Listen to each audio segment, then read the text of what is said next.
Okay, we're going to go ahead and get started because we have so much to cover in our masterclass Divine Transformation, 3 steps to thrive after sexual abuse. I am so excited to do this because this is the first of the free masterclasses that are designed to help you heal. I decided to do this because I really do believe in access. I feel like it's so important to give every woman the opportunity to heal, especially from sexual abuse. But the reason why I do this is I believe that the world would really change if women were making decisions from a place of embodiment of worth. I believe that our whole future and everything would change just around that um, philosophy, if you will. And so, because I believe in that, I want to give every woman the opportunity to be able to heal from sexual abuse. Now, with that being said, as I mentioned in the email that delivered the Zoom link and the workbook, is that I did mention that the last few weeks have in fact been challenging. And so I did not deliver a workbook. So if you're searching for that, just know that there actually isn't one. I know also because the last few weeks have been challenging that this was not promoted as much as it would have been, when things weren't as challenging. I imagine that things will get better. They are feeling better actually as of today, really. But I imagine that as school comes to a close, things will really start to really feel like there's more space again. And I'll just leave it at that as things unfold. And I feel like I'm in a space to really dive into all of that. I absolutely will. In case you're new to me, I am Angela and I help all women heal from sexual abuse. You're here because you are ready to thrive. You're here because you no longer want sexual abuse to control your life. You want it to be able to move on with your life. You want things to be easier, feel easier. You want to feel good. You want to no longer deal with the nightmares, the flashbacks, and the triggers. And you want to just feel like your life is truly your own again. Whether you have just recently experienced this or you have been ignoring it or pretending that it doesn't exist for a long time, or maybe even if you've just remembered in the last few years, the last few months, you have come to the right place. I did experience sexual trauma when I was a child and at 19 and at 26. And it is something that I have spent so many years healing from, and I have helped other women heal their trauma for the last 5 years. Now, today we're actually going to talk about divine transformation. This is actually a signature framework that I have in all of my master classes, in all of my courses, programs, and especially in my one-to-one programs. This framework, if you will, is actually designed from my certifications. As you can kind of see, they're there. I do have 5 of them, including trauma informed coaching. But I also have, as we're recording this, I'm 3 weeks ish shy from a master's degree in transpersonal psychology.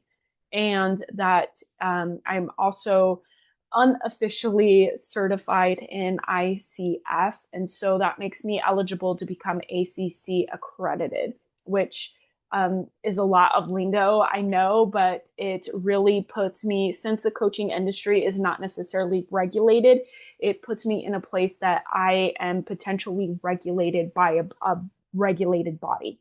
So that's what that is. And so, along with my personal experience and my education, and all the thousands and thousands of dollars that I have invested in my own healing and in my own business, this framework has been developed.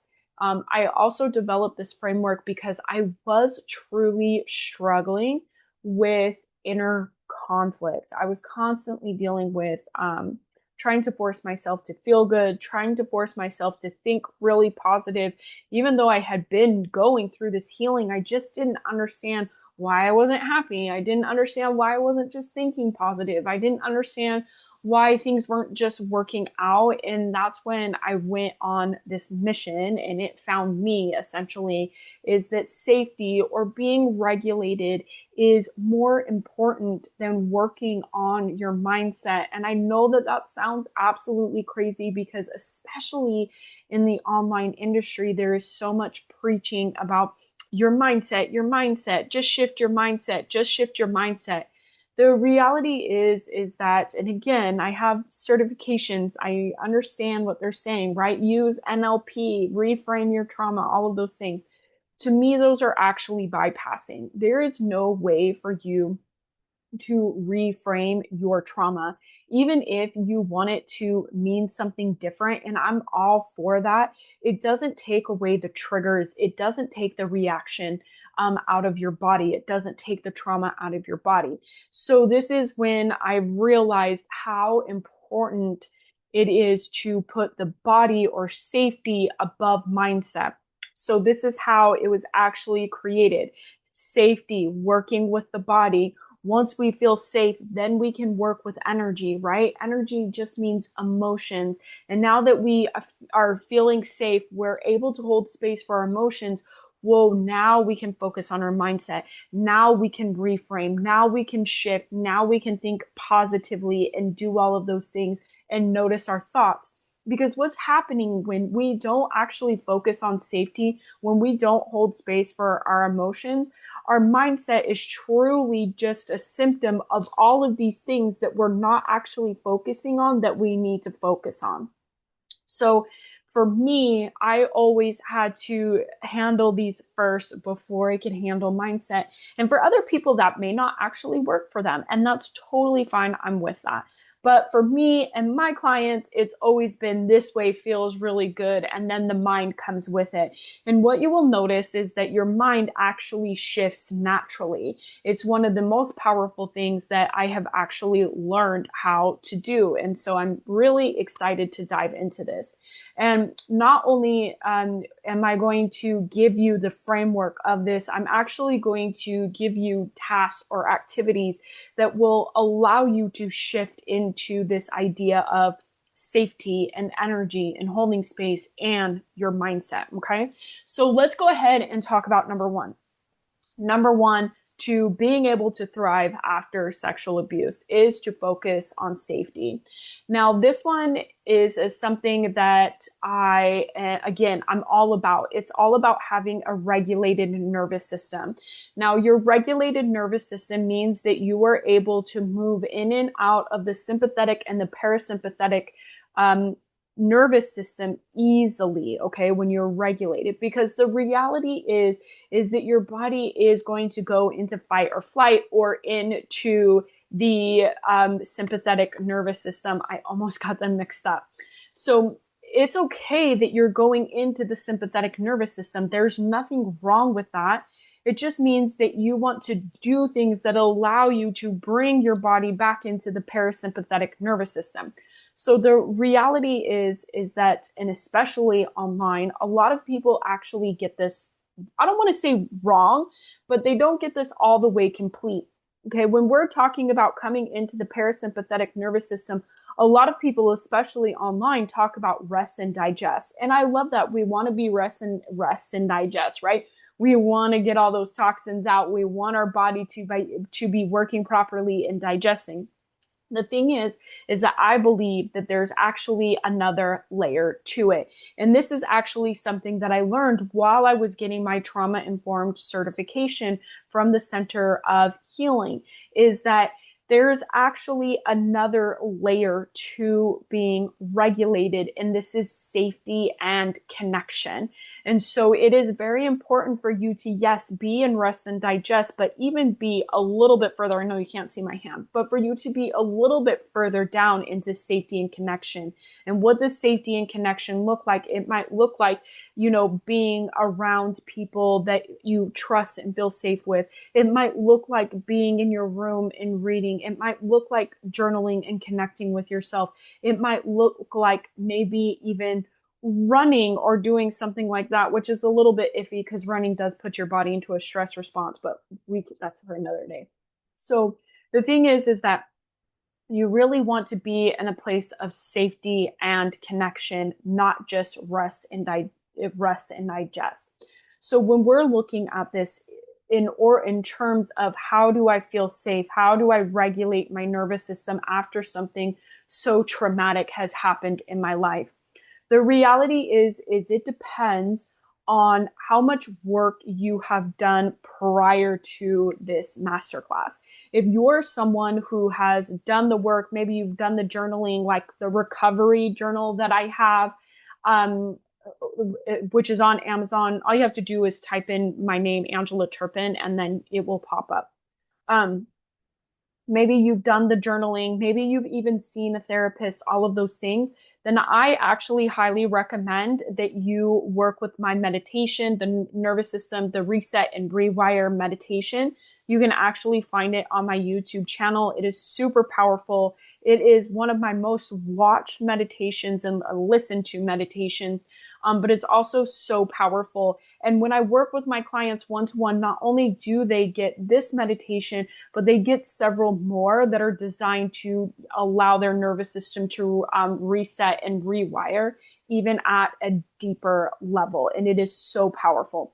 However, if you are someone who hasn't necessarily started healing your nervous system, or you haven't necessarily, or you've been like ignoring it, pretending that it doesn't, exist, or you just remembered, you are not going to go into meditation. I know that this sounds crazy, but meditating after you've just remembered something like that, or you've decided to take it on, will feel like a war zone. So I want you to stop focusing on trying to force yourself to meditate. And what I actually want you to do is I want you to journal or you can take a walk, but make sure you're listening to music. The reason why you want to listen to music is because it's going to drown out all the noise that is going on in your mind. And if you're putting on music that you really are like jamming to, it helps you get present so that you're not thinking about the past. So this is how you can really come into a place of feeling safe or feeling regulated. Now, a little bit more on safety. Safety is going to look and feel different for everybody. So it's going to be very important for you to know or understand what that looks and feels like for you. For me, safety just really feels like being connected to my body, just feeling really calm and neutral, and feeling like no matter what's going to happen, I'm going to be okay.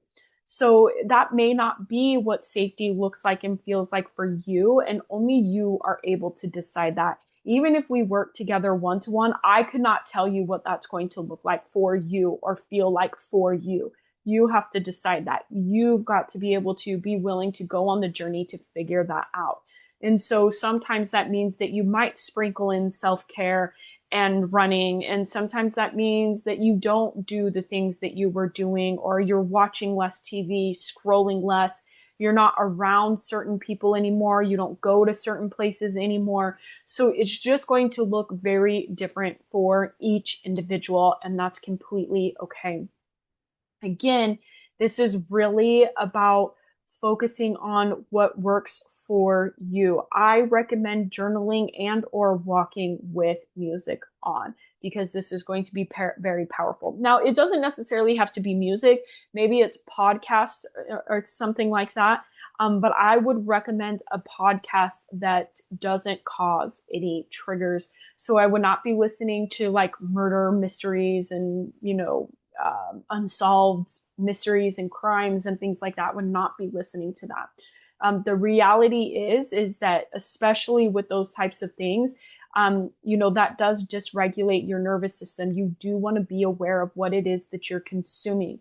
This is why when my clients and I first worked together, and I'm asking them, what is it that you're watching? What is it that you're listening to? And a lot of them are actually listening and watching the news and these crimes and horror films and stuff like that. And I tell them that not that it must go, but you do want to consume it less because it does dysregulate your nervous system. It does bring you out of safety. And I know for some people that may not necessarily be the case, but as you are healing, right, you're thriving after this experience, aka you're healing, you do want to consume this less and less because it actually pumps you full of fear, and fear actually dysregulates your nervous system. So let's dive into number 2. Number 2 is all about energy. And so essentially what this is about being able to feel all of your emotions. This is going to be very critical. However, if you are someone who has ignored or pretend that you don't feel a certain way or you haven't experienced sexual trauma, some of these emotions are going to be very intense. The reason why this happens is because if you've been ignoring or pretending for so long that these emotions don't exist, holding on to them, restricting them like this, and when you finally release, it almost feels like an explosion. So it kind of feels like you're reliving them. It kind of feels like way more intense than they were if you had initially kind of just taken them head on, which is totally normal. I experienced this, okay? Things that were, really minuscule that probably shouldn't have mattered felt like this big, so big in my life. And it's because not only had I been pretending and ignoring that this trauma had not impacted me, but I had also been stuffing down all of my emotions. And I imagine that if you are the woman who has been pretending and ignoring that this hasn't been impacting you, you have probably also been stuffing down and ignoring and pretending your emotions don't matter either until you're like exploding. So I want you to be very aware that as you take this on, that you might feel like there's like an intense sense of emotions, like you're reliving it, like it's so real, even though you are aware that it's not. The thing is that if you are someone who is just now taking your healing on, I do not recommend holding space for your emotions. What I really recommend that you do is that you're constantly journaling. You're going to hear me advocate for journaling all the time because it was how I started healing. I believe that you can start your healing that way. I believe that it's very powerful. What will happen is that as you allow these emotions to release, especially through journaling, and as you focus on feeling safe and allowing yourself to feel safe, it's going to be much easier for you to feel all of these emotions.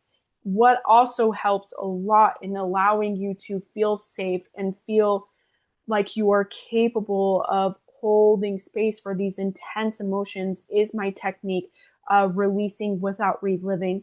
This is something that I actually take my one-to-one clients through, and it's a very powerful technique that creates lasting results that allows you to be able to really hold space for your emotions. It's so powerful, and we do it between week 3 and week 4 so that you're able to like really start holding space for your emotions as we go through the 12 weeks. It is so powerful for you to hold space for all of your emotions. The reason why you really want to hold space for all of your emotions is because the more that you're allowing yourself to feel these emotions that are really uncomfortable, really intense, and not really what you want to be dealing with, is so that you can make space for the emotions that you do want to feel, like joy and bliss, excitement, happiness, etc. And so the reality is that if you're not allowing yourself to feel these emotions, you're really not allowing yourself to feel these emotions either.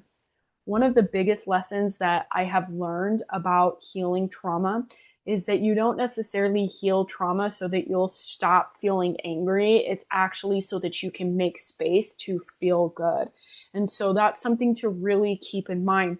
In order for you to really feel good, you've got to feel these emotions so that you can feel these emotions as well. So as we're talking about this, say that you are a little bit more advanced in your healing. What is holding space? Holding space means that you allow all of your emotions out that you're feeling at that time without judgment, without interruption, without minimizing it, and just allowing yourself to fully feel that way. And that could be crying, that could be rage, that could be anger, that could be sadness. There could be all of the emotions all at once sometimes, depending on, again, what's happening, what's going on. Now, it is very possible to actually do this within 90 seconds. Now, this is something that I teach my clients inside my one-to-one program, along with my Soul Rising program, which is a 6-month group program. But essentially what you're doing is, when you are allowing yourself to feel these heavy emotions, is you're going to let it expand. You're going to let it expand, and you're going to let it expand and release it. And what you will see is that you're actually able to let it go within 90 seconds. This is so powerful. It's absolutely changed my life, because I used to be someone that, when I would feel certain emotions, especially when I first started healing, is that some of these emotions would take me out for weeks and months at a time. Like, I wouldn't really be able to do anything but the things that I had to do, right? And so what would happen is then I would sabotage, because I wouldn't show up online. I wouldn't show up for my business. I wouldn't do the things that I needed to do because I was taken out by these emotions, right? Because there's so much out there that says, oh, well, you need to feel your emotions to be able to heal. And as much as I agree with that, what's the technique for me?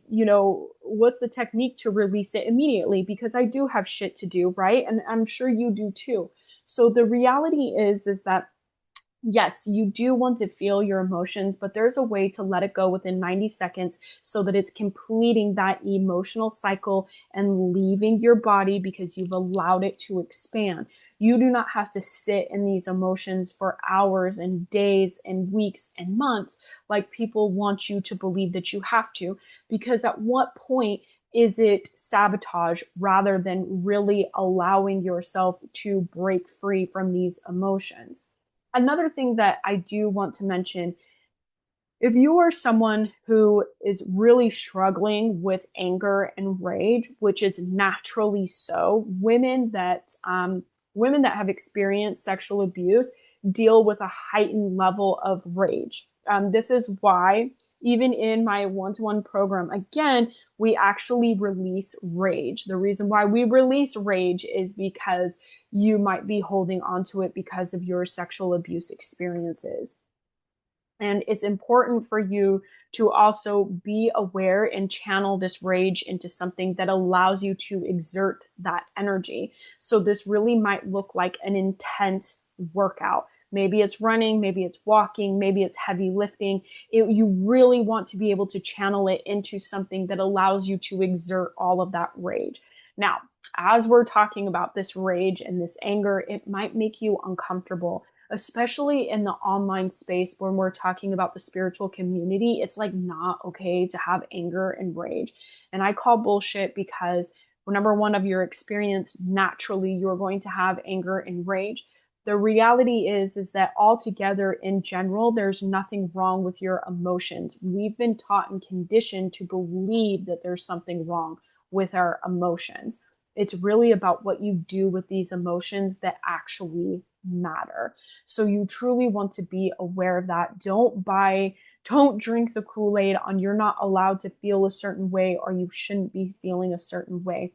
When you are dealing with this type of complex trauma, there's no black and white. There's no cookie cutter way. There's no there's no this way only, in that box. It doesn't actually work that way. This isn't a one size fits all, right? This isn't This isn't a business system that we're trying to create or fix our trauma with.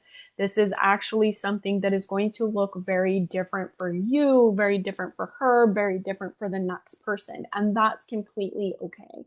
So I just want you to be aware that there's nothing wrong with your rage or your anger. There's also nothing wrong with any of your quote unquote negative emotions, or because they're all just meant to be neutral. Yes, we want to feel more of that and expand on that, because that's what helps us manifest what we want. That's what helps us align into the frequency and the futures that we truly desire.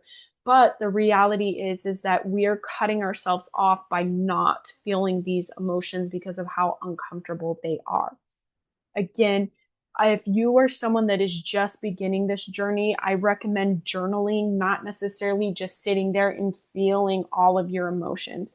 If you're someone that's a little bit more advanced, then yes, I recommend holding space for your emotions. You can do it. You just let it expand. And as you let it expand, again, without judgment, without interrupting, without minimizing, without saying or feeling that you shouldn't feel a certain way, then you can be able to allow it and release it within 90 seconds. Now, what happens if you do start judging yourself and all of these things is that you actually get stuck in your body. And then you have trauma stuck in your body, you have emotions stuck in your body. And now we're talking about cortisol, we're talking about digestion problems, all of these things that actually create more stress because you didn't allow yourself to complete this emotional cycle. Now, again, I'm not here to judge. This does come with practice. I completely understand that. And as you're releasing your conditioning around your emotions, this may not always be the easiest task to do. And I respect that and understand that. Just know that it comes with practice, just like everything else. So let's dive into number 3. The number 3 step to thrive after sexual abuse is to then deal with your mindset. So as I preface before we dove into the steps, that as you are focusing on feeling safe and regulating, right, especially if you are a little bit more advanced and you're listening to the reset and the rewire meditation, you're going to be able to easily hold space for your emotions. What you will notice is that as you're just working on these two alone, you're going to feel your mind or notice your mind is less, I don't want to say less active, but it's feeding you less bullshit. And the reason why is because now you are not in this fear-based programming. You're shifting more into this survivor programming and then into this thriver programming. I actually talk about these mindsets inside my Instagram profile in lives. There was a 3-part series. If you're interested in that, head over to that. So, but what you will notice is that when you first start working on the safety aspects and the energy aspects, you might actually really be in the victim mindset, which is paramount to be able to even get into the thriver mindset anyway, despite what people tell you. So you might be there.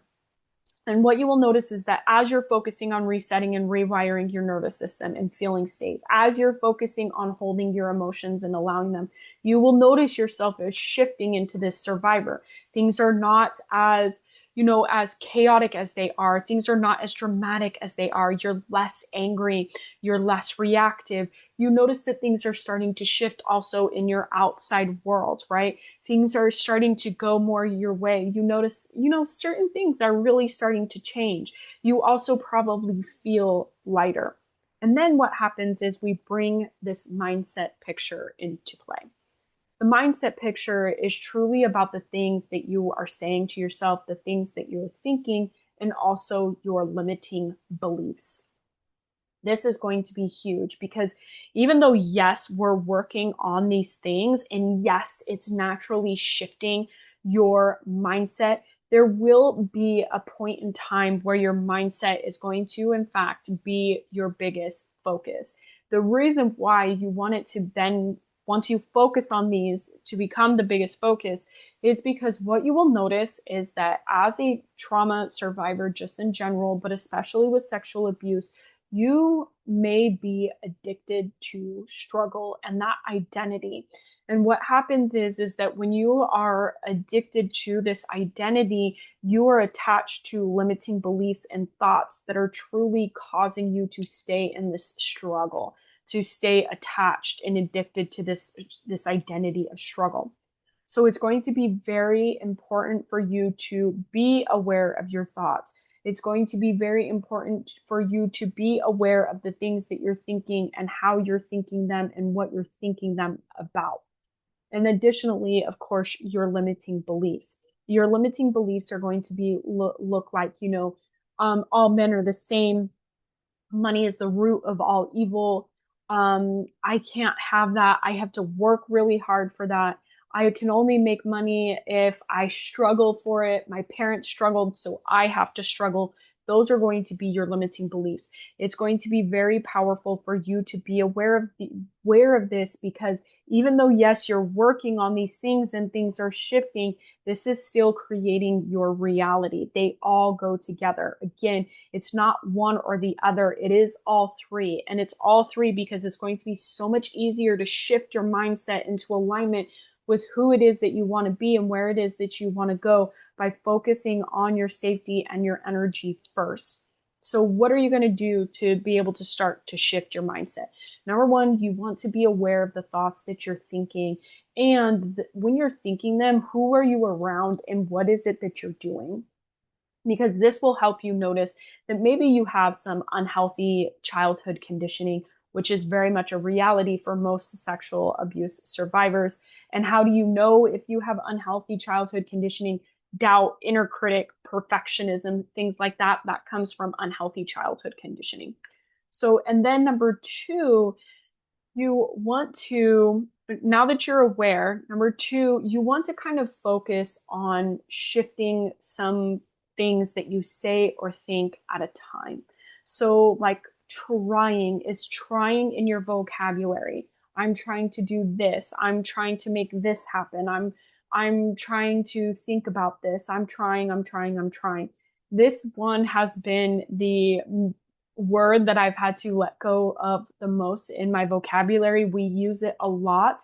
So I just want you to be aware of the things that you're constantly saying, right? Because I'm trying, are you really, right? It's like I'm trying or doing, okay? So rather than I'm trying, you're doing. Because what happens is now the energy is there and you're actually doing because you're saying that you're doing them. And so you're really shifting your language, you're shifting your reality, you're shifting your thoughts. Another thing that you want to be aware of is saying like, I can't do this. I can't afford this. I don't. Okay. So I can't is huge. Another one is, I don't know. I don't know how I'm going to make this work. I don't know what's going to happen. I don't know. Okay. All three of those have been huge in helping me really shift my thinking and my thought patterns that have allowed me to also shift my reality. So you want to be aware of that. Okay. That's going to help you dramatically. Now, let's say that you're a little bit more advanced in your healing. What can you do with your limiting beliefs and release them? Now, this is something that I've given to my clients. This is something that I think I've even used as a freebie to download. Okay, it's called the butt exercise. And this is what happens. It could be any goal that you have. Maybe it's, I want to lose so much weight. Maybe it's, I want to make so much money. So let's just do money because it's the easiest example. So I want to make 30K cash months, but I've never made that kind of money before. But I've never, but I don't know how. But I'm not showing up on social media enough. But I'm not doing X, Y, and Z. But I don't feel good enough. I don't feel worthy. Okay, now we're starting to get a little bit deeper. Then what you're going to do is you're going to go through this list of all your buts, right? All your excuses, and you're going to take the one that really hits home with you the most, the one that really kind of icks you. Then you're going to go after that. You're going to circle that, highlight it, and then what you're going to do is you're going to ask yourself, when did I first feel this way? Okay. And you're going to dive into it, and you're not going to think real hard. You're just going to dive into it. When did I first started to feel this way? And maybe it might be an instance that you immediately think of. And then as you're writing, it really takes you back to the first instance. And that's completely okay. That's normal. So you're just going to dive into it. Okay. You're going to dive into it and release all of it. It's going to help you see where that actually originated from. And then you're going to ask yourself, is this ultimately true? So this means that if you had to stand up in front of a judge and give all the evidence that there absolutely is to prove that no matter what, this is absolutely the truth. Okay, hint, the answer is no. Okay, you're going to ask yourself that. And then what you're going to do is you're going to ask yourself, what need is this meeting? Okay, we carry this limiting belief, these limiting beliefs because it's meeting a need that we have. Okay, and it's meeting it in an unhealthy way, but we still have it. And that's why these limiting beliefs are created. Maybe it's safety, love, connection, attention, whatever that need might be. And then what you're going to do is you're going to ask yourself, how can I meet this need in a very healthy way? And then you're going to start implementing these last two steps. You want to do the whole process, but these last two steps are the most critical. I know that there's a lot about there on releasing limiting beliefs and how to let go of limiting beliefs, but I have been through hundreds of them, I feel like. And the reality is that these last two are not in all of them. You cannot shift or reframe a limiting belief if you're not meeting it and meeting the need that limiting belief was meeting in a healthy way, and think that you're going to shift it. And I hope I said that correctly.